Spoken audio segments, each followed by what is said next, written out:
जिस चीज का डर था आखिर वही हो गया। जी हाँ दोस्तों, मनीष कश्यप को पटना एयरपोर्ट से जब पुलिस तमिलनाडु ले जा रही थी पूछताछ करने, तब चारों ओर से मीडिया ने मनीष कश्यप को घेर कर और कड़वे सवाल पूछने लगे। मनीष कश्यप ने वही पुरानी अंदाज में, वही पुराने जोश में, जुनून में जवाब देने से पीछे नहीं हटे। जी हाँ दोस्तों, मनीष कश्यप ने बताया कि बिहार पुलिस और तमिलनाडु के पुलिस ने मेरे साथ कोई बदतमीजी नहीं की है। जब पत्रकारों ने पूछा कि आपने फर्जी वीडियो फैलाया है, तो मनीष कश्यप उसी अंदाज में कहते हैं कि नहीं, ये गलत बात है, मेरे चैनल पे वीडियो से आप जाकर देख सकते हो, मैंने कोई गलत नहीं किया है। पत्रकारों से ये चिल्ला कर कह रहे थे कि आप लोग मजदूरों के लिए आवाज उठाइए, अगर आप लोग मजदूरों के लिए आवाज नहीं उठाइएगा ना तो हमारा बिहार बर्बाद हो जाएगा। मनीष कश्यप का वही पुराना अंदाज दिख रहा था, वही पुराना जुनून दिख रहा था, वही पुराना जोश दिख रहा था, जिस जोश में पहले वीडियोस में बात करते थे। मनीष कश्यप ये भी कहते हैं कि हमारा बिहार जरूर बदलेगा,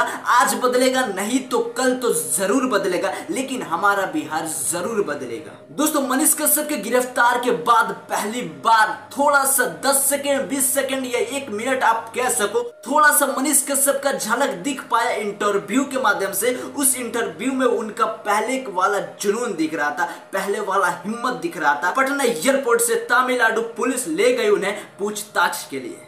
उम्मीद है दोस्तों कि मनीष कश्यप बहुत जल्द छूटेंगे और वही पुराने अंदाज में, पुराने जोश और जुनून में हम सब के लिए अच्छी अच्छी वीडियोस लाएंगे, हम सब के हक के लिए बात करेंगे। दोस्तों, आपने वो वीडियो देखा तो आपको क्या लगता है कि मनीष कश्यप को न्याय मिलेगा या नहीं मिलेगा? कमेंट करके जरूर बताइएगा। ऐसे अपडेट के लिए वीडियो को लाइक करके चैनल सब्सक्राइब जरूर कर लीजिए।